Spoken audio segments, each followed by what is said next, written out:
Tov. Boker Tov.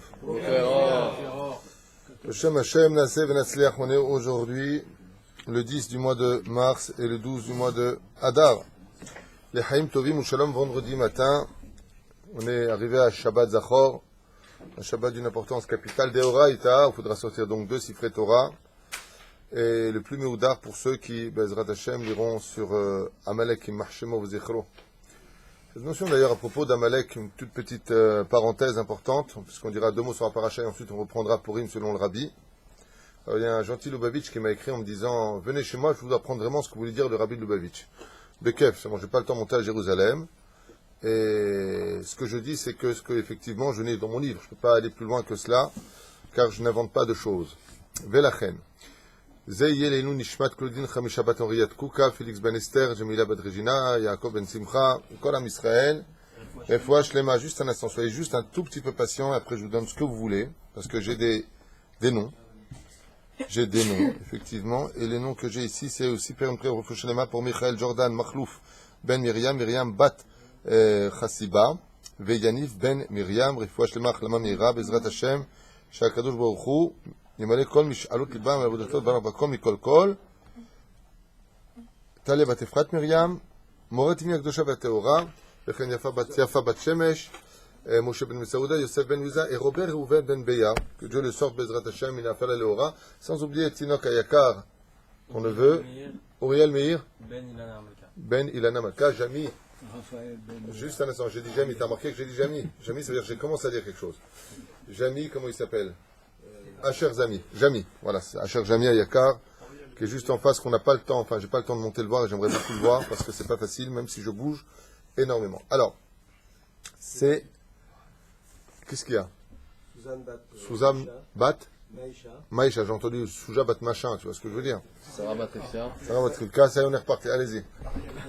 Ariel Ben New York. Hein? Belle Bat Blanche, allez-y. Voilà. On a vu avec des noms. Voilà. Imagine le gars qui regarde notre cours, ils sont tous malades chez eux ou quoi? C'est un truc de fou. Yallah, tfaddal. On commence, on a beaucoup de choses à faire. Je vais faire un cours sur les mitzvot de la paracha de la semaine. Sur la paracha, c'est très sympathique, mais juste quand même un mot sur Shabbat Zachor. Zachor, tu vois, Shabbat le Kadesho. Vous savez que la paracha de Zachor commémore le fait de se souvenir de ce que nous a fait Amalek pendant toutes les générations. Le peuple d'Israël a un problème de nature, c'est que le peuple d'Israël est un peuple qui pardonne vite. Ne confondez pas avec « je connais un juif qui est rancunier ». Il y a plus important que l'âme d'un juif sur terre, c'est la nation d'Israël. Il n'y a pas plus important que l'âme d'un juif, à la base. À un tel point que même la Torah s'annule pour sauver la vie d'un juif. Au-dessus de cette dimension qu'on appelle l'âme d'un juif, il y a ce qu'on appelle Aouma israélite, la nation du peuple d'Israël. Car la nation est composée d'une coagulation de Neshamot. C'est-à-dire que toi, plus moi, plus lui, plus tous ceux qui font leur alia, participeront à une mitzvah d'une dimension hors pair qu'on appelle la nation d'Israël. En tant que nation, et même à l'échelle individuelle, le peuple d'Israël est un peuple qui sommes Rachmanim. Je veux dire que Hitler et Marshemo V'Zichro, il a créé la marque Volkswagen, ça ne vous a pas empêché d'acheter une Volkswagen, d'avoir une... juste un petit exemple qui a été donné hier par quelqu'un, la machine à laver Bosch. Voilà les Bosch. Ceux qui nous emmenaient dans le fond. Comment est-ce que je veux dire? La miel, tout ce qui est Germanie, on n'a pas de problème d'acheter parce que bon, nous ce qu'on dit c'est simplement, voilà, il y a eu ça et ça, il faut oublier parce que c'est vrai qu'au niveau des chocs émotionnels, moi je me rappelle que quelqu'un avait vu quelque chose d'effroyable et il était venu me voir dans mon bureau pour me parler de ça, en long, en large, l'heure, les détails, les habits, la couleur, tout. Et après 1 mois et demi, je lui dis, mais au fait, ce que tu as vu, il m'a dit non, j'ai rien vu. Je commence à t'avoir vu. Il me dit, non, je ne veux pas en parler. Je cherche à oublier. C'est-à-dire que quand quelque chose est extrêmement choquant, effroyable, incompréhensible, voire inhumain, il y a une volonté humaine, psychologique, que de vouloir oublier cet événement. Akadosh Baruch Hu nous dit d'accord, il y a eu beaucoup de massacres et de pogroms juifs dans l'histoire, mais il y a un pogrom qu'on n'a pas le droit d'oublier, c'est celui d'Amalek. Donc on n'a pas le droit d'oublier ce que nous a fait Amalek. Zachor tiskor et kol asher asa lecha Amalek. Souviens-toi et prends en compte de tout ce que tu as fait à Amalek. Ne l'oublie pas. Pourquoi ne l'oublie pas? Parce que ta nature est d'être un gentil garçon. Le peuple d'Israël, même quand on nous fait du mal, voilà, les Français, à l'époque de la Deuxième Guerre mondiale, nous ont vendus pour prendre notre richesse, pour prendre nos appartements, comme l'avait dit Chirac à l'époque. La France doit demander pardon pour le vol des appartements faits aux Juifs pendant la Deuxième Guerre mondiale. Ça a été enregistré à la télévision, c'est passé aux informations. Premier président qui demande pardon aux Juifs. Ouais, incroyable. Normalement, quelque chose comme ça, qu'est-ce que tu fais? Non, normalement, des gens normaux, qu'est-ce qu'ils font? Ils ne remettent plus les pieds là-bas. À Berlin, avait le QG, le QG de Hitler. Comment un juif peut vivre à Berlin? Eh bien, c'est justement là qu'est tout le problème. C'est-à-dire que nous avons une nature, hormis le côté émotionnel et choc, à vouloir oublier, on a une nature aussi à pardonner rapidement. C'est-à-dire que tu le vois tout de suite avec l'esprit, bon, et que c'est pas grave, ouais, si t'as fait du mal, mais c'est pas grave. Cette notion-là doit exister entre nous, dans l'absolu. C'est-à-dire que c'est un peu difficile si un non-juif va écouter ce que je veux dire, mais c'est un état de fait. C'est-à-dire que nous avons le devoir d'oublier ce que nous, en tant que juifs, nous faisons. C'est bizarre, ça fait un peu trop nationaliste, ouais. Mais ce que les nations du monde nous ont fait, on n'a pas le droit de l'oublier. N'oublie pas. Comme c'est marqué, Esav, son de Yaakov. Bizarrement. Donc on a la misva de Zachor, Tiskor, et Kol Asher Asa Lecha Amalek. Tu auras le devoir de te souvenir, en deux mots, de tout ce que tu as fait Amalek dans le monde. Alors juste une rétro en arrière. Qui c'est Amalek Bichlal dans l'histoire, au niveau de son identité, de sa personnalité, brièvement? Tu ne sais pas qui c'est, alors je vais te dire qui c'est. Amalek, c'est celui qui tue un juif qui ne lui a rien fait, gratuitement, sans aucune raison, uniquement parce qu'il est juif. C'est-à-dire que, comme l'ont enseigné pas mal d'Acharonim, celui qui est considéré comme Amalek, c'est celui qui n'aime pas les juifs parce qu'ils sont juifs. T'es juif, je t'aime pas. Mais quelle raison? Qu'est-ce que je t'ai fait? Je travaille, j'ai ma boutique, je te fais rien de mal. Le pire, c'est combien même, comme ça s'est passé pendant la Deuxième Guerre mondiale, alors que des juifs étaient mariés avec des non-juifs aussi à cette époque, eh bien, ce sont leurs propres femmes qui ont vendu leur mari. C'est-à-dire qu'il y a quelque chose d'incompréhensible. Comment tu pourrais vendre ton propre mari, avec qui tu as des enfants? Réponse, mais t'es juif. Je ne savais pas. Mais tant que t'es juif et qu'on démontre le juif, c'est-à-dire qu'on affole un petit peu cette cellule comme la cellule du cancer qui existe en potentiel chez chacun de nous, si elle se réveille, elle va commencer à créer une folie. Eh bien, c'est un peu ce qui se passe dans la tête de Amalek, c'est-à-dire c'est quelque chose qui devient une folie. Tuer du juif parce qu'il est juif. C'est un truc de fou. Mazé Méchané, que je sois, il va te dire juif, musulman, bouddhiste ou autre chose, ou même chrétien. En quoi ça te touche? Arrête, je suis humain, je suis comme toi. Non, t'es un animal. T'es quelque chose qui doit être en dessous de nous, du nom d'ailleurs de ce qu'on appelait la race aryenne. Aryenne veut dire supérieure. La race supérieure à eux. Et c'est exactement la source d'Amalek. Alors, regardez un petit peu le parallèle incroyable entre Purim, la paracha de Tetzavé et la Megillah ont aussi un rapport, puisqu'il n'y a pas le nom de Dieu dans la Megillah Esther, il n'y a pas le nom d'Hachem le nom de Moshe dans la Megillah de Vatat Tetzavé Ben Israël. Il y a un rapport entre les deux, mais je ne sais pas si j'aurai le temps de développer pourquoi ici il n'y a pas le nom et pourquoi ici il n'y a pas le nom, entre Torah Moshe et Torah Hachem, Temima, un sujet pour lui-même. Mais pour en revenir à ce que nous disions, Amalek c'est une entité qui a le devoir d'être effacée, et le pire, c'est que on sait que dans l'histoire, comme on l'avait déjà dit avant, tous les peuples du monde qui ont été créés par Dieu ont une source dans le ciel. C'est-à-dire que si je veux faire tomber la nation de Esav, il faut que l'ange Gabriel dans le ciel se batte aussi pour nous. Qu'il se batte contre l'ange de Esav. Comme ça s'est passé en Égypte. Alors que Moshe se battait contre la nation égyptienne, l'ange Gabriel dans le ciel se battait contre l'ange d'Égypte. Et il le précipita du monde d'en haut vers le monde d'en bas. Chez Nehemar, Mitzraïm met al Sefatayam. L'Égypte est tombée sur le rivage. Qui c'est qui est tombé sur le rivage? Mitzraïm met al Sefatayam. À partir du moment où l'ange qui s'appelle Mitzraïm est tombé d'en haut, il fait perdre la force à la nation en bas. L'ange Gabriel, de façon imagée, donne une pêche à l'ange Mitzraïm, qui tombe du monde d'en haut vers le monde d'en bas. Dès que l'ange meurt, c'est comme si j'ai coupé l'électricité à des voitures tamponneuses. Qu'est-ce que font les voitures? Elles ne peuvent plus fonctionner. De la même façon, la nation cesse. Remarquez que dans le langage utilisé pour Amalek, ce langage nous parle de l'exterminer d'en dessous des cieux. Mais pourquoi pas au-dessus du ciel? Arrête, toutes les guerres ont lieu comme ça. Ose shalom bim romav, uberachamav yaseh shalom aleinu. D'abord, tu fais la guerre dans le ciel, il faut prier pour faire tomber l'ange, l'affaiblir de la nation. qui est ton ennemi, et seulement après tu t'attaques à son corps sur terre. Dans le cas d'Amalek, il n'y a pas de travail à faire dans le ciel, parce que Amalek, il vient de la pourriture. Il vient uniquement du monde d'en bas, donc au-dessus du ciel, il n'y a pas d'ange d'Amalek. En malach shel Amalek, qui vient d'en haut, il y a uniquement un Amalek qui vient d'en bas. Donc Dieu te dit, mitachat hashamaim, en dessous du ciel, il n'y a pas besoin de chercher au-dessus du ciel. Pourquoi? Parce qu'au-dessus du ciel, en lo malach. Et étant donné qu'il n'a pas de source énergétique, mais qu'il naît de la pourriture de ce que nous faisons, et je vais expliquer comment. C'est-à-dire qu'en d'autres termes, il y a une responsabilité à l'existence d'Amalek sur terre par rapport au peuple juif. Il y a une responsabilité dans le sens où on lui donne de l'importance et on va le nourrir. Car Amalek se nourrit essentiellement des péchés que le peuple d'Israël commet. C'est bizarre à entendre, c'est dur à entendre, mais pas que ça. Il n'y a pas que cette notion de on a fauté, vient Amalek. Il n'y a pas que ça. C'est que Amalek se veut être une nation. Et vous allez comprendre tout de suite de quoi je parle. C'est très important de retenir ce que vous allez entendre maintenant. Si vous observez bien, chaque fois que la nation d'Israël arrive à se réunir pour entrer dans son pays, Amalek attaque. Quand est-ce qu'on a vu Amalek en tant que nation attaquer la nation juive la première fois? Dès qu'on est sorti d'Égypte, il va y avoir Amalek. Dès que on devient une nation, dès qu'on commence à grossir en tant que nation, Amalek sort de sa niche pour mordre. Une des fois les plus flagrantes où on a vu le peuple d'Israël grandir et devenir une nation pour retourner en Israël, qui est venu Hitler. Alors souvent les gens ils disent, qu'est-ce que tu veux dire par là que la Shoah a donné Eretz Israël? C'est un peu le contraire.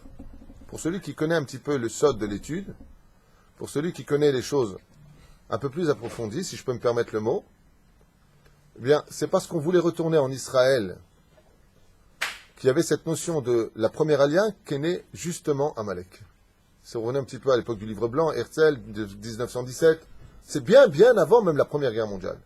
Il y avait cette idée de recréer une nation, un foyer juif, avec l'affaire Dreyfus. Donc c'est bien avant la Deuxième Guerre mondiale. Ouais. C'est parce que cette idée a germé dans l'esprit du peuple d'Israël dispersé dans la galoute que Amalek s'est vite réuni. Je sais pas si vous comprenez ce que je veux dire, mais c'est très important de comprendre. C'est pas parce qu'il y a eu la Shoah qu'il y a eu Eretz Israël, c'est parce qu'il y a eu l'idée d'Eretz Israël qu'il y a eu la Shoah. Tout comme on est sorti d'Égypte, on le lit déjà dans la Bible, on est sorti d'Égypte en tant que nation pour retourner en Israël, pays de nos pères, donné à Abraham, Yitzhak et Yaakov, et personne d'autre. Donc l'héritier, c'est les 12 tribus. On a eu cette idée qui a germé. Après les 10 plaies, qui c'est qui se jette sur nous? Amalek. Pourquoi? Réponse très simple. Si vous revenez à l'époque du Midrash, le Midrash nous dit qu'une femme, sortie un peu de nulle part, et en même temps de partout, qui représentait un peu les nations du monde, vient se présenter devant Abraham. Et Abraham, on sait qu'il était convertisseur de toutes les personnes qui étaient susceptibles d'être intelligents, de comprendre que seul le monothéisme, et non pas la trilogie, ni même d'autres dieux, ou l'Olympe, Chazvé Shalom, pouvait être à l'origine de la création du monde et du fonctionnement des êtres humains. Donc Abraham, quand il voyait par exemple un idolâtre, il lui courait derrière, et il lui parlait, en lui disant par exemple, mais dis-moi, c'est quoi que tu as dans la poche? Il lui dit, ah, ça c'est mon Dieu protecteur, c'est lui qui me sauve la vie à tout moment sur la route, c'est le Dieu de protection de la route, il lui disait. Il dit, ah, super, et tu en as un autre, qui c'est qui t'a fabriqué? Il lui disait, c'est mon oncle. Il lui dit, mais au lieu de prendre la fabrication de ton oncle, pourquoi tu ne prends pas ton oncle avec toi? Alors, il dit, oui, c'est vrai, tu as raison. Si le fabricant a créé la créature, automatiquement, ou la statue, il est évident que celui qui fait une chose est plus fort que la chose elle-même. Alors il dit, d'accord, mais dans ce cas-là, pourquoi tu ne prends pas celui qui a créé ton oncle? Les parents. Il dit, oui, mais ils sont morts. Il dit, comment tu peux prendre comme Dieu des parents qui n'ont pas pu se protéger de la mort, alors qu'ils ont mis un fils qui t'a créé quelque chose, qui ne bouge pas, qui ne parle pas, qui ne mange pas, qui ne dit rien, qui ne protège pas? La personne avait des réflexions, et elle faisait teshuva. Ce qui fait qu'Abraham Avinu était un convertisseur, et Sarah convertissait les femmes. C'est là. C'est pas un missionnaire, mais c'est un homme qui proclamait le monothéisme partout où il allait. Sur tous ses chemins, Ayam Arzir Bitshuva, Anashim le Moutav. Quand est venue Timna, quand est venue cette femme, Abraham Avinu alav shalom a vu Timna, une femme de belle apparence, mais il lui dira non.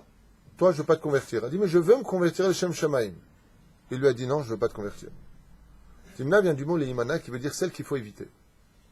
Elle est partie voir Yitzhak, après la mort de Abraham, attendant bien que d'abord il est mort. Elle lui dit, shalom, shalom, je m'appelle Timna, je voudrais me convertir au judaïsme. Je voudrais appartenir au sein et au maillon de la chaîne d'Israël. Yitzhak, il a regardé, il lui a dit non, tu peux pas. Il est parti voir Yaakov. Il est parti voir Yaakov, et il a dit non. Alors quand elle a vu qu'il ne voulait pas, elle est partie, bon bah, puisque toi tu veux pas Yaakov, Yitzhak a encore un autre fils qui s'appelle Esav. Elle est partie voir Esav, et en fin de compte, elle est devenue, au deuxième degré, la femme de Eliphaz, puis l'Égesh Eliphaz, qui veut dire maîtresse d'Eliphaz.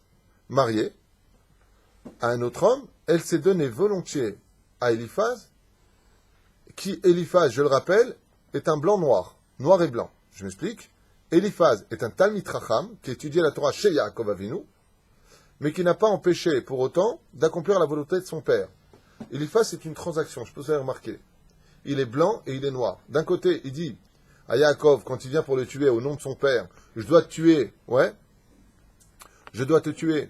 Pourquoi? Parce que mon père me l'a ordonné, et de l'autre côté, t'es mon rave. Waouh, il y a un truc qui va pas, Gvod Arav. Comment je fais pour te tuer? Alors il lui a dit, écoute, marqué dans Bava Metzia, et Ani Chashouf Kemet, quand on est pauvre, on est considéré comme mort, dépouille-moi, et tu auras fait et la volonté de l'un et de l'autre. Il dit, il a fait Meod. Todarabak Gvod Arav, il lui embrasse la main, il lui dit, alors tu peux me donner tes habits, dans les habits, il vient à son père, il lui dit, ah, j'ai accompli la mitzvah. Oh, mais de quoi tu parles? Mais quittez, toi. Lui, il engendra Amalek. Question énorme, qu'on doit tous se poser, chers amis, c'est pourquoi Dafka Amalek est né de Timna, et de qui plus est, pourquoi Timna a été refusée? Pourquoi on refuserait Timna?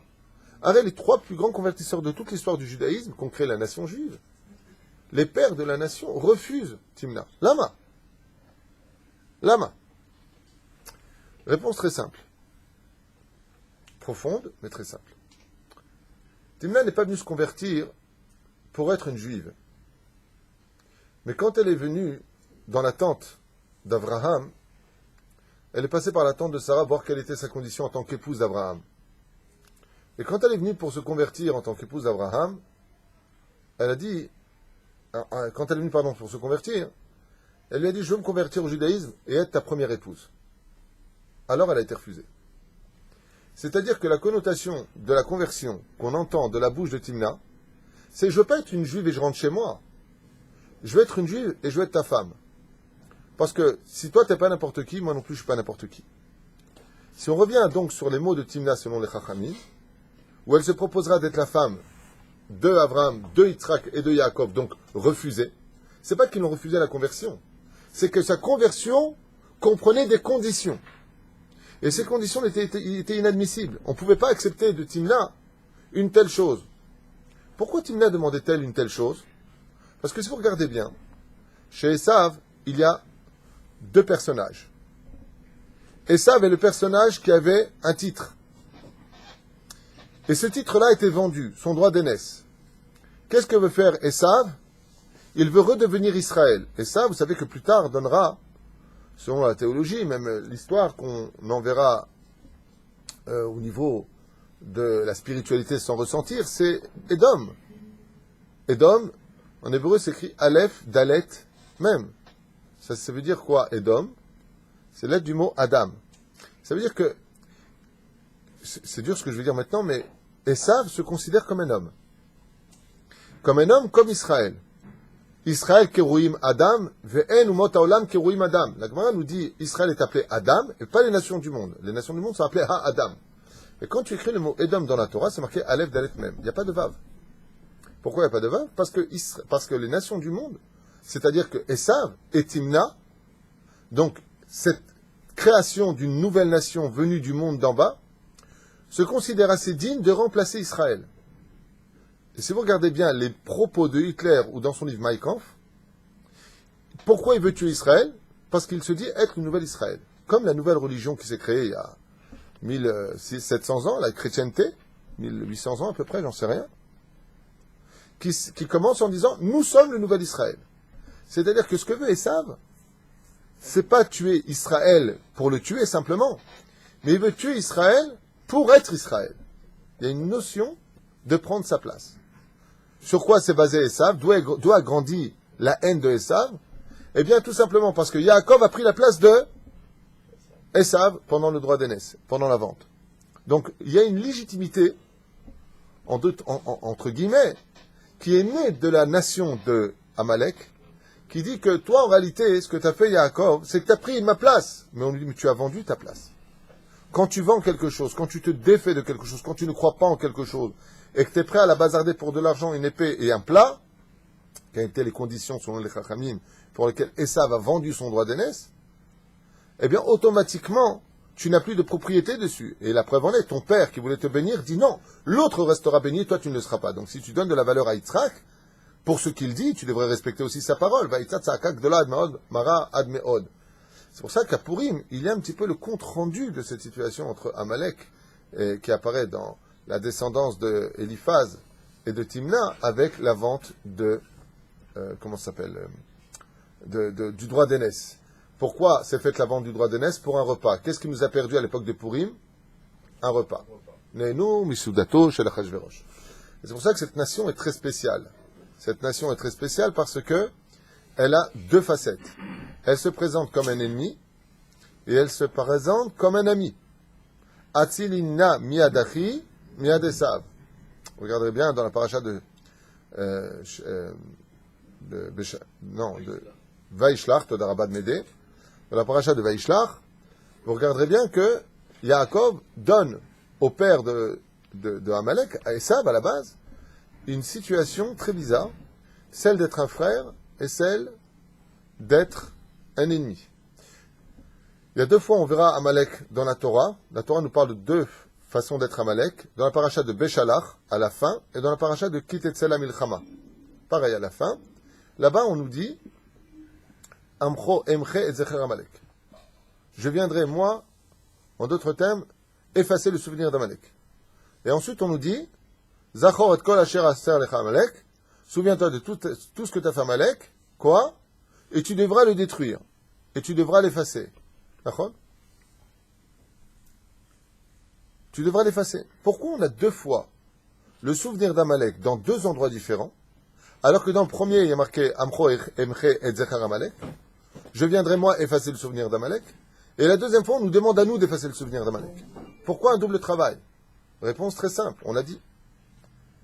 Si, par exemple, vous vous rappelez d'Ahmadinejad, et Marshemov Zichro, ou comme ces gens de Gaza qui prônent l'extermination, comme Arafat, qui est Marshemov Zichro, disait la solution pour les Juifs, c'est de les jeter tous à la mer. Vous vous rappelez? La charte de Chassin, ça s'appelait. Okay? Quand un goy qui montre sa haine, ses dents, alors, lui, si on avait le Sanhédrin et la possibilité à l'Pi Halacha de lutter, la mitzvah nous est incombée à nous.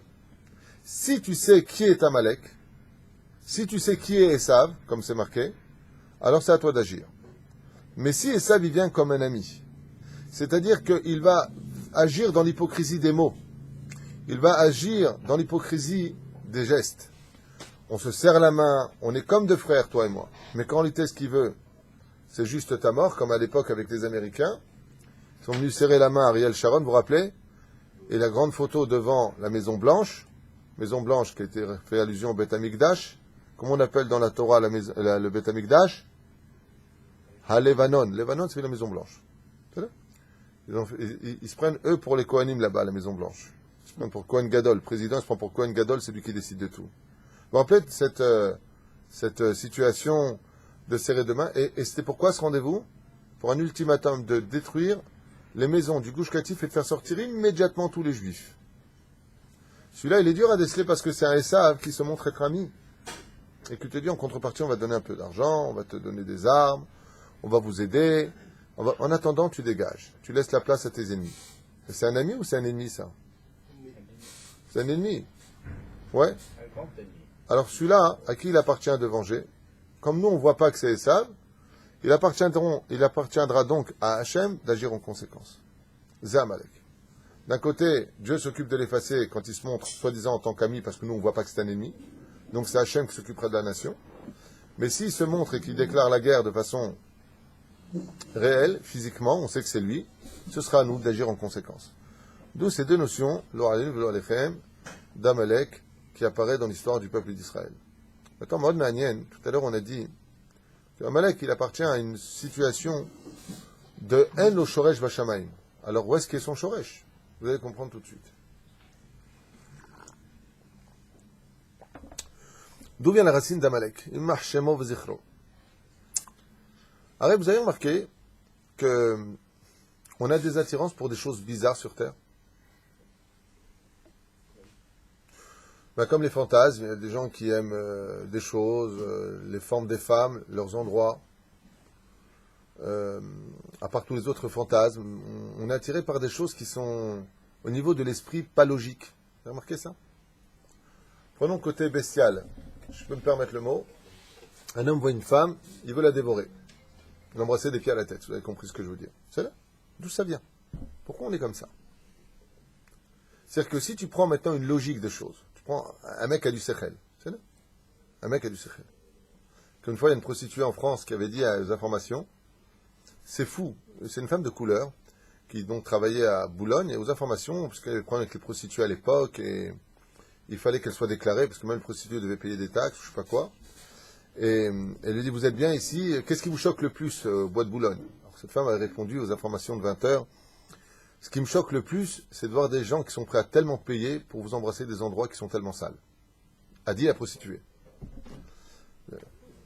C'est une femme qui fait ça, hein, qui te dit, mais ils sont fous ces gens. D'où ça vient? Qu'est-ce qui fait chez nous ça? Qu'on se comporte comme des bœufs. Makaralanu. Les Mikoubali m'expliquent qu'autour de nous, nous avons des billiards, des trilliards de petits virus qu'on appelle des petits esprits noirs. Dans la Kabbale, ces esprits-là s'appellent Amalek. Comme ça dit le Zohar Kadosh, Yetzer Hara Sheba Adam Unikra Amalek. Il y a deux Amalek. Il y a celui de l'intérieur, celui de l'extérieur, celui qui est ami, celui qui est ennemi. Ce Amalek est en nous, il a des pulsions. Comment il a des pulsions, vous allez comprendre. Amalek, il est Kulo Behema. Pour faire ce qu'on fait, il marche chemin Bezechram, les SS, pour être capable de faire ce que font Daesh, ce qu'ils ont été capables de faire. T'es un enfant, tu coupes la tête, tu coupes les bras, mais comment tu peux manger après? Comment tu peux être bien? À un moment, tu poses des questions. C'est toute la férocité d'un animal qui est en nous. Ce que vous voyez autour d'un homme, ce que vous ne voyez pas plus exactement, il y a ce que tu vois, ce que tu ne vois pas. La Torah, Derech Hagav, est l'antidote de tout cela. Tout autour de chacun de nous, nous avons plusieurs couleurs. Ça peut se voir aux infrarouges ou aux ultraviolets, peu importe. Autour de chacun de nous, il y a mamash. Quand je vous dis des billiards, c'est des billiards. De petites choses, des molécules que vous ne connaissez pas, que vous ne voyez pas. Ces molécules, quand vous êtes un homme, sont masculines. Quand vous êtes une femme, sont féminines.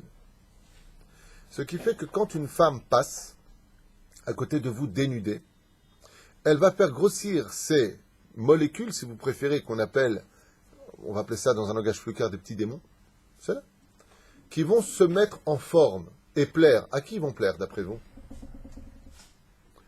Eh bien, à ce qu'il y a chez nous les hommes. C'est-à-dire qu'autour de nous, nous avons comme une espèce d'habit extérieur. C'est très profond ce que je vous apprends, mais c'est très important de le savoir pour comprendre pourquoi on en est là. Comment se fait-il qu'un mec, pour un viol de 3 minutes, il prend 10 ans de prison? T'as pas réfléchi avant? Qu'est-ce que tu fais? Qu'est-ce qui t'a poussé à ça? Qu'est-ce qui te pousse au meurtre? Qu'est-ce qui te pousse à être ce que tu es? Réponse très simple des Chachamim. C'est que tout ce qu'il y a autour de moi, ouais, d'où l'importance d'aller au mikvé pour ceux qui le peuvent tous les jours, pour se débarrasser justement de cela. Le mikvé aide énormément à la purification. Mais de quoi tu te purifies? Il ne supporte pas l'eau, il ne rentre pas dans l'eau. Donc toute cette notion qui tourne autour de nous sont masculines. Seulement eux sont masculins et aiment tout ce qui est saleté, tout ce qui sent, tout ce qui est sale, eux l'adorent. C'est leur monde. Ce que je vous disais tout à l'heure, Amalek vient de la pourriture. Quand de l'autre côté une femme passe et qu'elle est dénudée, d'où les habits qui couvrent ces molécules, dits spirituelles, eh bien, les molécules féminines font énormément de charme aux molécules, à cette poussière qu'on ne voit pas, autour de nous. Ce qui fait que, étant donné que l'autre n'est pas de sa loi, nous regardons, la Torah nous dit surtout, ne regarde pas, ne touche pas, ne t'approche pas d'une femme, si c'est pas ta femme. Parce que toutes ces notions peuvent être existentielles dans la vie d'un couple sain. C'est ma femme, elle revient du mikvé. Pourquoi la femme a-t-elle besoin de revenir du mikvé? Pour éliminer au maximum ces molécules et que l'amour que je ferai à mon épouse soit un amour qui soit kadosh et non pas un amour qui soit béhéma. La reine, nous avons besoin de passer par cette direction qu'on appelle la pureté familiale pour ne pas craser shalom que nous nous connaissions à travers Amalek qui est entre nous. Lo alim v'lo alechem. Résultat, je vais avoir de l'attirance pour une chose négative parce que cette négativité là-bas, j'ai une meshicha. C'est vrai. Et qu'est-ce qui se passe quand je vais dans la Vera, par exemple? Un homme fait connaissance avec une fille et il est très attiré par elle. Il a un côté masculin en lui qui va bien entendu se dégager normalement. Ce qu'on appelle, il va être un peu en chaleur, il va avoir des envies. Qu'est-ce qui provoque chez lui? Qu'est-ce qui s'est passé? Makaradecha. Pourquoi tu es comme ça? Tu parles avec une femme, tu n'es pas comme ça. Pourquoi? Il y a un désir qui se monte. Parce qu'en réalité, chez elle, il y a du charme qui se fait à travers ces molécules et à travers les tiennes. Et elle te tire l'une vers contre l'autre. Et qu'est-ce que veulent ces molécules qu'on appelle Amalek? Eh bien, quand tu viens que, par exemple, une fois quelqu'un de Marseille qui s'appelle Rivka, que Dieu la bénisse, m'a posé une question, elle m'a dit, pourquoi c'est interdit de toucher son futur jusqu'au mariage? Pourquoi il y a Shomer Negia? Eh bien, tout simplement parce que, en tenant la main d'une personne qui n'est pas ta femme, dans ton chidour, ce que tu vas tout simplement provoquer, c'est que tes molécules et ces molécules vont se réunir.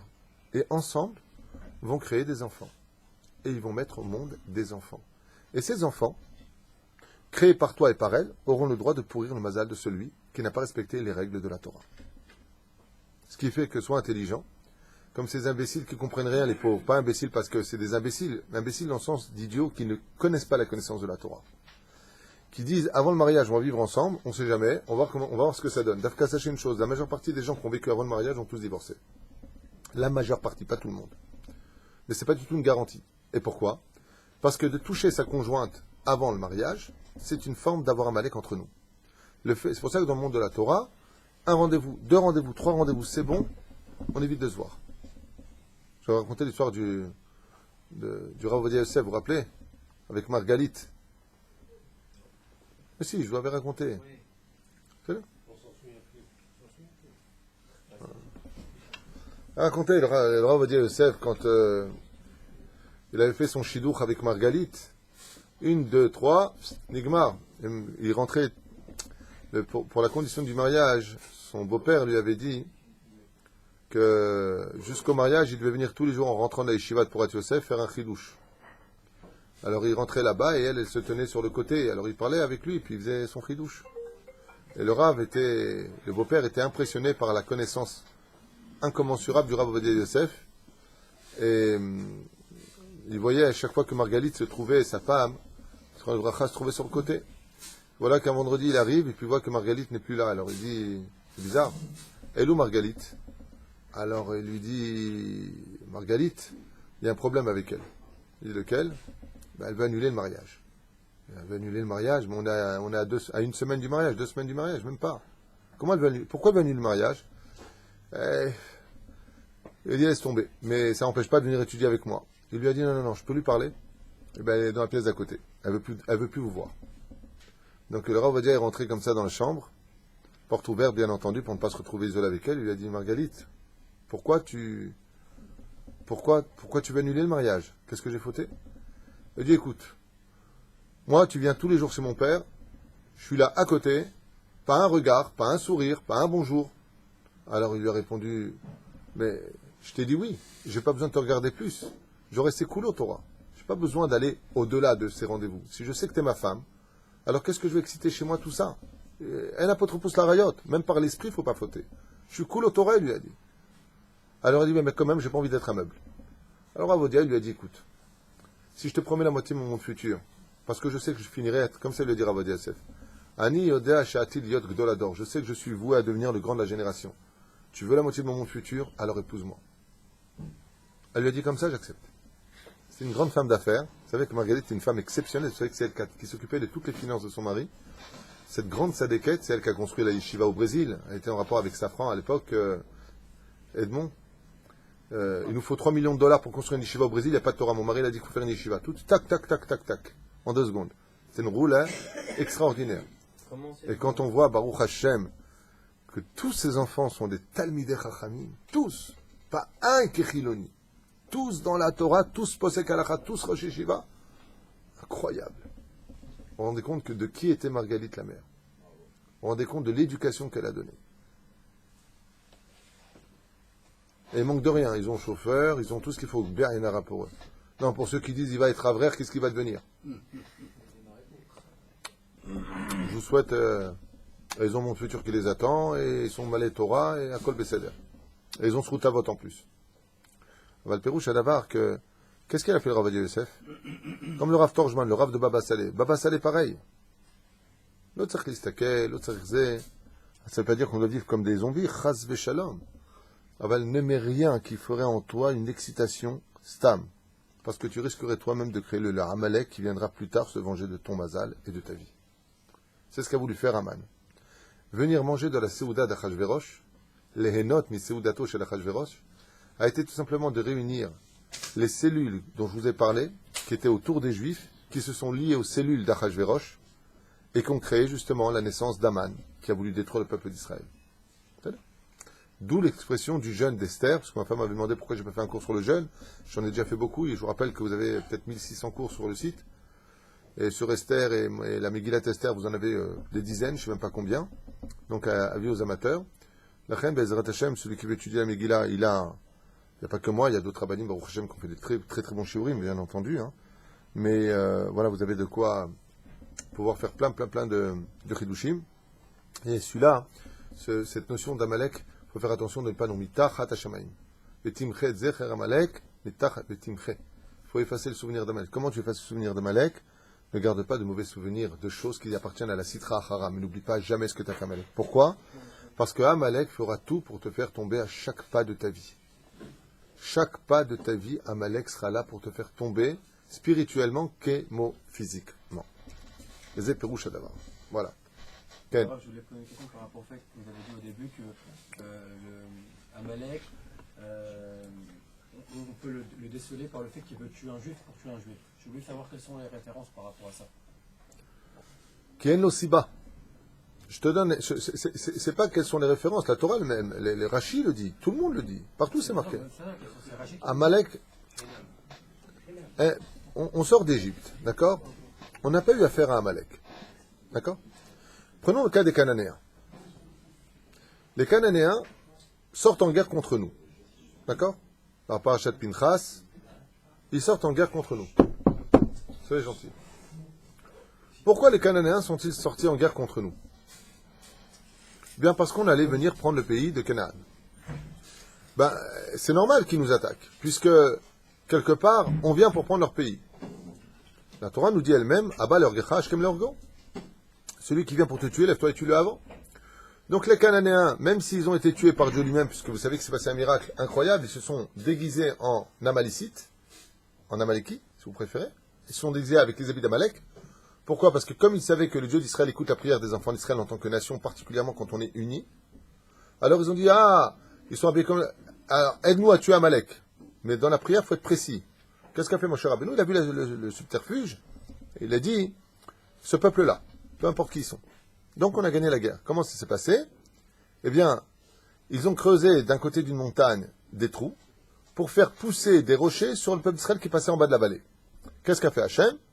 Il a réuni les deux montagnes de chaque côté, ce qui fait qu'ils ont été écrabouillés totalement, brisés en mille, entre ces deux montagnes où Akadosh Baruch Hu a fermé la montagne sur eux. Un truc de fou. Qui vivra verra, celui qui a la Emouna, il y croit, celui qui ne croit pas, il n'y croit pas, on s'en fiche. Parce que l'idée à retenir, c'est que quand une nation nous attaque, et qu'il a une raison, alors c'est pas Amalek. Mais dans la Torah, à chaque fois qu'Amalek nous attaque, je vais te poser une question. La référence, ça va être toi-même. Pourquoi Amalek nous a-t-il attaqué dès qu'on est sorti d'Égypte? Donne-moi une réponse. Je vais te faire gagner du temps. Pourquoi Hitler a tué plus de 6 millions de Juifs? Pourquoi? Vous avez dit, c'était pour nous remplacer. Jalousie de quoi? Il avait l'or, le pouvoir, la technologie, tout. On n'était rien. On était un peuple humble. Je vous invite à regarder les vidéos, s'il vous plaît, les archives du peuple d'Israël à cette époque, des vrais brebis. On faisait de mal à personne. Parce que Dieu est intouchable et par nous il le touche. Oh, fait méod, ma chata Martha. Dieu est intouchable et donc par nous il le touche. Il a fait méod, mais pour quelle raison? Pour remplacer, c'est ce que vous avez dit, non? Donc il veut remplacer le peuple d'Israël, mais ce n'est pas une raison en elle-même. Ça veut dire que, je vais donner un exemple. Tu vois un garçon du même âge que ton fils qui pousse ton fils. Quelle est la première question que tu vas lui poser? Pourquoi? Étant donné qu'on n'a jamais su dire pourquoi, par exemple les Amalicites, un Amalicite qui voulait tuer un Juif, tu lui dis mais pourquoi tu veux le tuer? Il te disait lui-même, je ne sais pas. C'est en moi. J'ai dans mon sang de ne pas laisser vivre un Juif. C'est là. Tu passes dans la rue. Tu passes dans la rue et tu entends quelqu'un qui te dit sale juif. Avant, ils étaient plus sympas avant, les Arabes en France. Sale juif, retourne dans ton pays. Ils étaient sionistes, avant les Arabes. Sale juif, retourne dans ton pays. J'aimais bien cette... Aujourd'hui, c'est sale juif. Il n'y a plus le retour dans ton pays. La nouvelle génération... mince si bas. Il disait que Marc Chémo, il disait qu'on prenait leur emploi et que c'est à cause de nous qu'il y a eu la guerre, la Première Guerre mondiale, la Deuxième Guerre mondiale. Il y a une notion de jalousie, c'est sûr. Il y a une notion de jalousie, c'est sûr. Comme j'ai déjà expliqué hier, méfiez-vous des Juifs de France. Et je m'adresse à vous pour Bezrat Hashem. D'abord, préparez-vous à partir. Une fois de plus, je le redis. Une fois de plus, je le redis. Je pense que les Juifs sont en danger. C'est mon opinion personnelle. Enfin, c'est aussi celle de mes rabbinim et celle de la Torah. Mais n'oubliez pas ce qui s'est passé. Apprenez de l'histoire un petit peu. Zachor. Souvenez-vous un tout petit peu quand même de l'histoire. Que nos parents sont sortis de main devant, de main derrière des pays. C'est-à-dire que ça s'est passé. Qu'il y a eu la guerre, qu'il y a eu des choses. Et que si la police elle-même, j'adore, quand tu vois les informations, tu te demandes si c'est un sketch ou pas. La police dans les quartiers dits sensibles en France n'a pas l'autorisation par des gosses de 15-16 ans de rentrer dans le quartier. C'est-à-dire que quand la police veut rentrer là-bas, elle demande l'autorisation à des gamins de 15-16 ans s'ils peuvent rentrer. Et les gamins disent pourquoi vous rentrez chez nous? Sinon vous faites caillasser. Je me trouve là beaucoup d'humour. Beaucoup d'humour. On subit des choses, on se fait juger mal pour les choses, alors Hachem les met à l'épreuve. On voit comment ils réagissent. Et la reine, Amalek n'a pas de raison réelle d'en vouloir au peuple d'Israël. On lui a rien fait. Nous, on n'a rien fait. Hein? Ken. De l'autre côté, il faut bien qu'il se déclare pour qu'on sache qui il est. Il y a beaucoup de choses à dire sur cela. Par exemple, moi je peux vous donner une raison d'Amalek, mais je vais me relancer dans un débat personnel, alors ça ne sert à rien. Moi je peux donner une raison à Amalek, dans l'absolu. Vous voulez une raison? C'est très simple.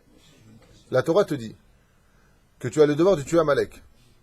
Donc, Milechatrila, Amalek, quand il voit un juif, il voit un potentiel de quelqu'un qui voudra le tuer dès qu'il y aura Mashiach. Donc il aurait des raisons de le tuer. Voilà. Mais ça veut dire quoi ce que je viens de dire? Oui, je viens de donner moi-même une raison à pourquoi Amalek voudrait tuer le peuple juif. C'est là. Parce qu'en réalité, voilà, maintenant c'est un autre débat. C'est parce qu'en réalité, le bâton de Esav, c'est Amalek. C'est-à-dire que la source de Amalek, c'est Esav lui-même. Et tant que Esav existera, Yaakov ne peut pas lever les mains. On ne peut pas exister tant qu'il y a Esav. C'est un sujet qui est très long. C'est quand est-ce que Yaakov devient Israël et qu'il est reconnu comme Israël par toutes les nations du monde. Ouais, mais quand la tête de Esav, tuée par Hushim ben Dan, tombe et roule dans Amarat Amarpela. Ça veut dire qu'on ne met pas une couronne sur deux têtes. Et la chrétienté a un grand problème dans son existence, parce que comme c'est marqué chez leurs zouaves là-bas, les apôtres, chez eux, qu'ils appellent les apôtres, eh bien, eux ils disent qu'ils sont le nouvel Israël, et que Israël a été maudit parce qu'ils n'ont pas reconnu l'acrobate, et qu'il sera donc dispersé parmi les nations du monde et ne reviendra plus jamais en Israël. Donc ils sont le nouvel Israël. Manque de peau, en voulant, avec un très très bel accord entre le pape, soi-disant représentant du shalom et de la paix, d'aimer chaque personne, c'est lui-même qui a donné les plans et qui a signé. Il y a eu 3 personnes d'ailleurs qui sont liées à Hitler. Le Moufti de Jérusalem, pour ceux qui connaissent l'histoire, le pape, l'homme de paix, Imachemo Vezechro Shem Reshaim Yirkav, Pie 12, qui a signé, serré la main de Hitler pour l'extermination des Juifs, mais vraiment incroyable, des représentants de la paix. Mais pourquoi? Mais pourquoi? Quoi? Troisième, c'est Mussolini, non? Non, Mussolini, c'est encore autre chose. Non, je veux pas faire un cours sur... Je compte faire un cours sur la Shoah le jour de Yom HaShoah. Je suis en train de préparer un truc qui va un peu réveiller nos cœurs pour ne pas trop vite oublier ce que nous ont fait quand même l'Europe. Ne pas oublier ce qu'a fait l'Europe aux Juifs. Ne pas oublier. C'est trop facile. C'est trop facile. Ne pas oublier ce qu'a fait l'Europe et ce que continue à faire l'Europe aux Juifs. Avalom Eshane. C'est pas le moment de déclarer la guerre à personne. Il y a un homme qui viendra s'en occuper qui s'appelle le Messi. Pas le footballeur. Hein? que vous vouliez dire alors pour P12 et l'autre Moufti? Tout simplement qu'ils ont accepté cela. Pourquoi? Parce que ce qui fait le plus peur à la chrétienté, eux qui se prennent pour Israël, c'est que le vrai peuple d'Israël ne se déclare pas. Parce que si Israël revient de ses cendres, et qu'après 2000 ans de galoute à travers les nations du monde, il ressort comme un homme frais qui vient de se lever, il y a un problème. Imagine que toi et moi on se ressemble. Tu dis à tout le monde que tu es le Rav Twitou. Et que moi je suis absent. Ça marche ou pas? Ça marche. L'Ichora, ça peut marcher. D'accord? Très bien. Mais voilà que moi j'arrive, et je te dis, mais qu'est-ce que tu fais là, toi? T'es qui? Et là, tout le monde va regarder David Twitou. Quelle réaction il va y avoir? Qui est le vrai? Alors qu'est-ce que tu vas faire, toi, pour prouver? Parce que si moi, maintenant, je viens avec un langage qui démontre que, voilà mes cours de Torah, où sont les tiens? Toi, tu ne seras qu'une copie mal formée ou déformée de mes enseignements. Velachen, en plus ça, tu t'appelles David, d'accord? Tu vois, de David à David, au comme que David. Aval. La reine, qu'est-ce qui va se passer? Une copie pourra vachement bien copier l'autre, mais ne sera jamais l'autre. Résultat des courses, il ne te restera qu'une solution, l'éliminer. C'est ce qu'a voulu faire Pie XII. Quand la notion d'Israël a germé de revenir sur la terre d'Israël, elle a proposé l'Ouganda, la Chine à l'époque, ils ont eu un problème, ils ont eu une panique au Vatican. Celle de, mais qui est ce peuple qui se dit être Israël? C'est nous Israël. Un peu l'histoire de Timna. C'est moi qui vais prendre la place de Sarah. Donc quand en 1948, qui correspond à la naissance d'Abraham Avinu, qui est né depuis Adam Arishon en 1948, s'est levée justement une nation proclamée juive sur sa terre d'Israël, le Vatican il s'est retrouvé avec plein de questions. Alors si eux sont Israël, nous on est qui? Réponse, les descendants des Saves. Donc le juif dérange. Donc la chrétienté est dans son essence Amalek. La chrétienté est dans son essence Amalek, je ne sais pas. Je ne pourrais pas dire ça parce que je n'en sais rien. Mais ce que je sais par contre, c'est que tout celui qui veut détruire le peuple d'Israël parce qu'il est juif est Amalek. Et si parmi eux, on a vu des gens qui ont voulu détruire, par exemple, si vous regardez bien, dans son livre Mein Kampf, Hitler, Imar Shemo Zichro, proclame Kivyachol que si il veut détruire la nation d'Israël, il lui dira, un journaliste américain à l'époque, qui faisait ses études à Berlin, il lui dira, je veux détruire Israël parce qu'il ne peut pas y avoir deux peuples élus. C'est une archive qui a été enregistrée à l'époque où il écrivait Mein Kampf quand il a été mis en prison pour ses idées refusées par l'autre côté, par la politique à l'époque. Okay? Vous savez que c'était un homme extrêmement malade, Hitler. C'était un homme qui était dérangé, qui était de qui plus impuissant. Et la preuve en est, juste pour que vous ayez une faculté à mieux comprendre, de qui s'entourait le plus Hitler? De jeunes filles. Non. Écoute ce que j'ai à dire. Pas ce que j'ai à dire, ce que les historiens disent. Il s'entourait de juifs. Hitler s'entourait d'avocats juifs. Hitler a épousé Eva Braun, dite convertie au judaïsme, selon certaines sources. Okay? C'est-à-dire que Hitler savait que la nourriture spirituelle la plus évidente, c'était le judaïsme. Pourquoi il s'en prend à des pauvres petits rabbins avec des barbes et des femmes avec des kissouim? Qu'est-ce que tu as à faire à tuer des juifs? Qu'est-ce que tu veux chez eux? Être la race aryenne, la race supérieure à vous, ceux qui peuvent vous remplacer. Au nom de qui est-ce qu'il a fait tout ça? C'est parce que vous avez tué Jésus que nous avons le droit, nous, de vous tuer. Pérouche Adavar, Elef Alfa Avdali, c'était la thèse de Hitler, qui comptait énormément sur cela. C'est pour ça que son signe, la croix gammée, est composé d'une croix. Alors pourquoi il y a des tirets qui font le tour? Parce que c'est réimposer la nation, après comme le fait l'islam aujourd'hui, d'imposer son droit et son veto sur tous les pays par la crainte et par la dictature de l'islam. C'est-à-dire que tu fais pas, tu meurs. C'est pas comme j'ai dit, je te coupe la tête, je te fais ceci, je te fais cela. Il y avait cette volonté d'imposer sa dictature aux autres peuples. C'est-à-dire d'être le seul peuple. Et ça, c'est ce que veut Amalek.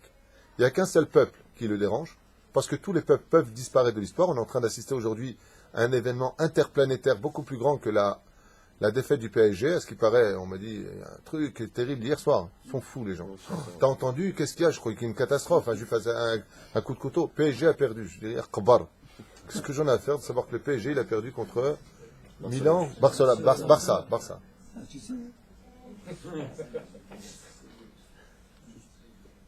Vous savez quand est-ce que... Je vous dis la vérité, je fais une parenthèse comme ça. Vous savez qu'hier, j'ai eu extrêmement mal,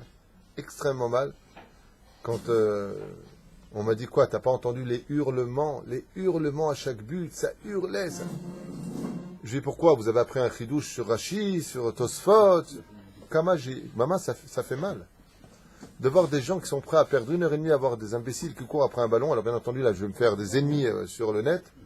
Quoi, t'aimes pas le foot? Non, j'aime pas le foot. Je trouve ça débile de regarder des gens qui courent après un ballon et dès qu'ils l'ont, ils le passent à l'autre. Et pourtant, j'ai joué au Maccabi de Paris et j'ai toujours joué au foot, mais en tant que loisir et non pas en tant que débilité, de voir des buts se marquer et des autres qui pleurent et d'autres qui hurlent de joie.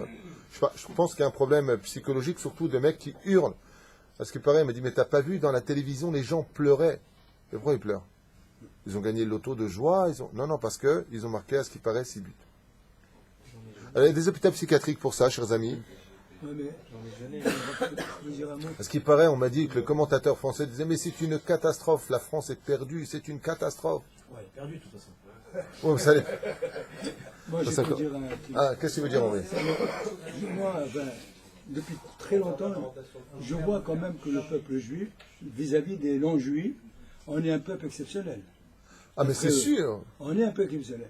Mais malheureusement, nous, on s'adapte à eux.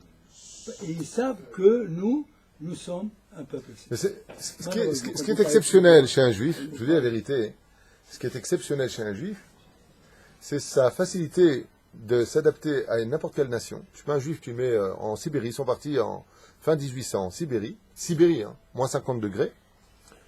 Sont partis là-bas s'installer à peu près 76 familles juives. Et c'est devenu la première industrie de diamants à l'époque, tout au début. L'or noir, on a retrouvé Baruch Hashem du pétrole. Le juif a une faculté de devenir un ours blanc, un ours brun, de devenir un lion en savane, mais il reste toujours attaché à sa nation. Malgré tout, il reste toujours attaché à sa nation, à sa personnalité. Et je finirai avec une petite histoire avant de vous laisser, comme ça pour le kiff, qui n'a rien à voir avec Purim, que j'ai écouté hier de Torah Box. Ouais, des vidéos comme ça de Torah Box, une jolie histoire que j'ai entendue. Et je voulais vous la faire partager avant de vous quitter pour faire Shtam Icha Vecha Targum avec vous, Be'ezrat Hashem.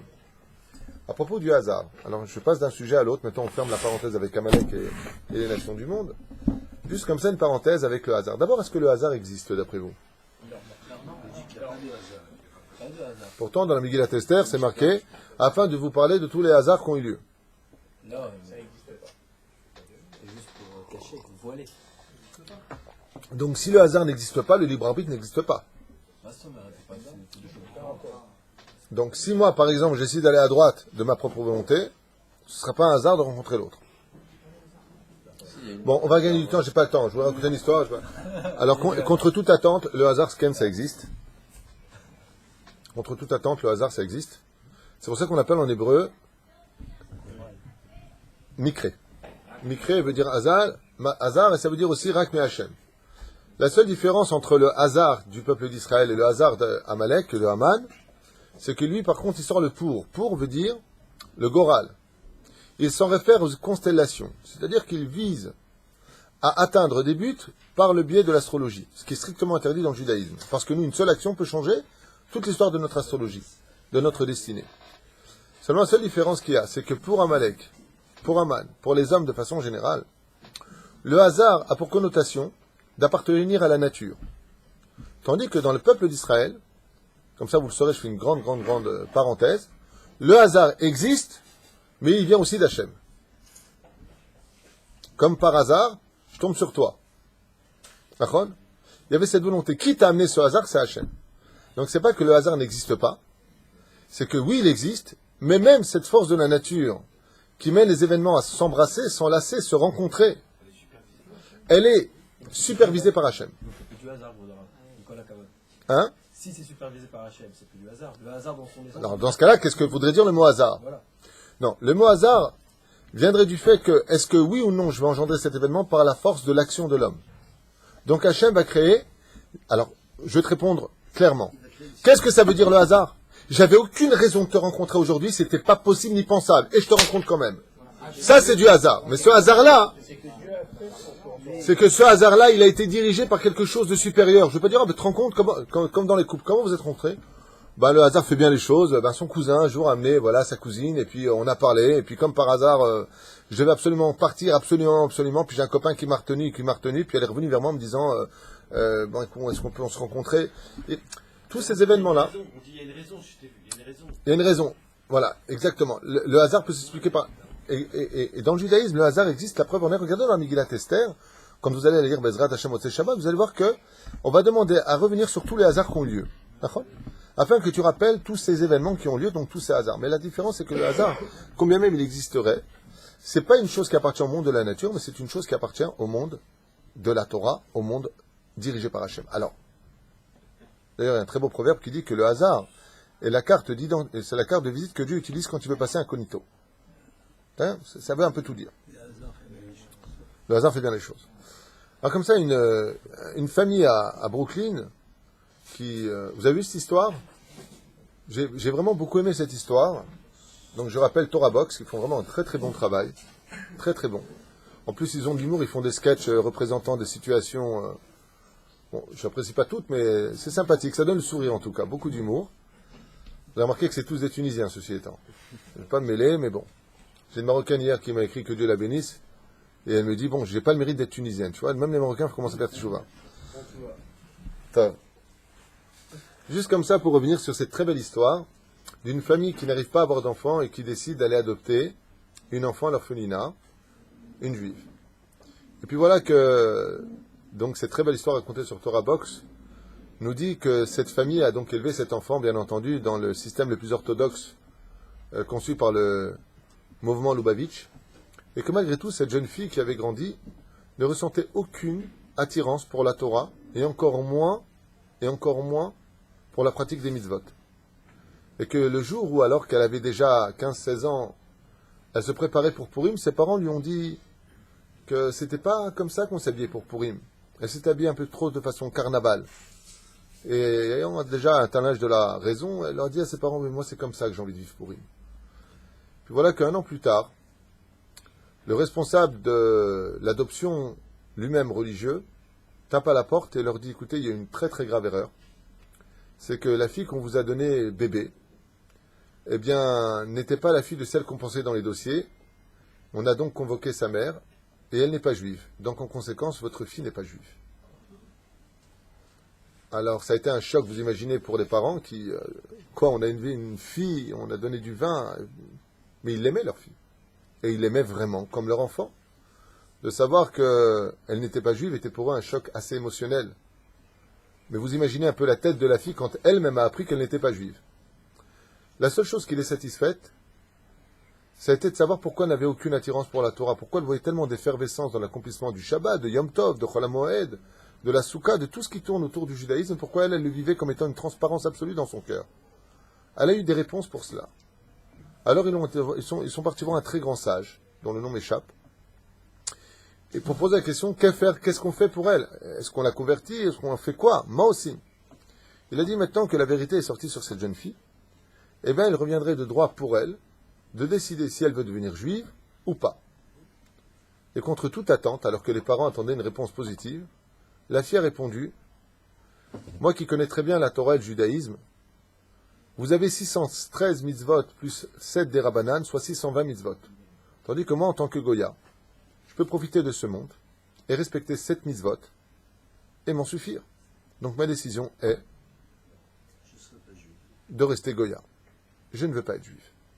Puisque j'en ai le choix, alors je ne veux pas être juif. La séparation avec les parents adoptifs ainsi que la rencontre avec sa maman biologique a été un événement incroyable. D'un côté, elle a retrouvé sa mère biologique, de l'autre côté, elle a quitté ses parents orthodoxes, mais a accepté de vivre sa vie, puis elle s'est mariée. Elle s'est mariée à une fille qui a grandi, donc, je ne sais pas dans quel bled aux États-Unis, on s'en fiche, jusqu'au jour où cette fille, elle-même, à l'âge de ses 18 ans, amène Simon à la maison, un garçon. Simon. Et Simon vient habillé très bizarrement. Il dit, qu'est-ce qu'il y a? Il lui dit, c'est notre fête à nous les Juifs, c'est Purim. Alors elle regarde comme ça, elle lui dit, ah sympa, et tu l'as trouvé où? Elle dit, on est à l'université, on est ensemble. Et la mère, elle regarde le jeune homme comme ça, elle lui dit « Ok ». Et lui, il commence à danser devant elle. Et il commence à chanter devant elle. Et puis, en même temps, il se met sur un genou, il lui dit « Voilà, je vous demande la main de votre fille ». Elle, bien entendu, quand elle le voit comme ça, en train de lui demander la main de sa fille, elle lui dit « Mais vous avez parlé de Purim, vous êtes habillé et déguisé. Ça veut dire que vous êtes juif de mère. » De mère, on est bien d'accord. Il dit « Oui, mon père et ma mère sont juifs, mais quel rapport ?» Elle lui dit, nous, on n'est pas juifs. Nous, on n'est pas juifs, et il est hors de question que vous, qui venez du peuple d'Israël, un juif, épousez Chas v'Shalom ma fille, qui n'est pas juif. Nous, on a 7 mitzvot. Vous, vous en avez 620. Donc, ma réponse est définitive. Il est hors de question qu'un juif épouse une non-juive. Quand il a entendu ça, il était assez choqué. La femme lui ouvre la porte et lui montre la sortie. Voilà que beaucoup plus tard, 4 ans à peu près plus tard, cette même femme reçoit une lettre d'invitation d'un mariage. Je ne comprends pas pourquoi elle a invité une choupa. Et cette choupa n'était autre que Shimon qui se marie avec une juive d'un mariage orthodoxe. Elle va au mariage et qui elle découvre ce même jeune homme qui était habillé le jour de Purim chez elle pour demander la main de sa fille Goya. Elle le voit comme ça avec une barbe, une kippa noire, un costume. Elle lui dit « Je vous reconnais, mais qu'est-ce qui s'est passé ?» Il lui a dit, vous m'avez sauvé la vie. Vous m'avez réveillé quelque chose qu'aucun autre rave n'aurait pu faire. De voir un garçon comme moi, venu d'une famille assez aisée, demander la main de votre fille, et de m'avoir refusé la main de votre fille parce que j'étais juif, a réveillé en moi l'amour du judaïsme. Et après être parti de chez vous le jour de Purim, je suis parti en yeshiva étudier, et j'ai fait une totale teshuva, et aujourd'hui j'ai fait mon shidur. Et je voulais que vous soyez mon invité demain. Dans Torah Box, il explique là-bas qu'on ne peut pas ignorer combien Kadosh Baruch Hu fait en sorte que les événements qui naissent, une enfant adoptée qui va grandir dans une famille orthodoxe pour connaître la Torah, et c'est tout ça peut-être pour, comme il le dit très bien dans sa vidéo, peut-être, il dit bien, pour que sauver la vie d'un juif beaucoup plus tard. Et on voit aujourd'hui que les événements, quand on le voit la Megillat Esther, pour ne pas qu'on oublie ce qui s'est passé, il y avait un jour un très très grand philosophe chinois que j'avais l'habitude de citer à une certaine époque qui s'appelait... Comment s'appelait ce grand philosophe chinois, vous vous rappelez ? Confucius. Que l'expérience d'un homme est comme une lanterne qu'on accroche à son dos afin d'éclairer le passage des autres. Servons-vous de notre Torah, qui vient du monde du passé, pour le vivre présent et y voir clair dans l'avenir. Et de comprendre que même les événements qui paraissent hasardeux finissent tôt ou tard par nous donner des réponses parce que tout vient d'Hachem, y compris le passé, le présent et l'avenir.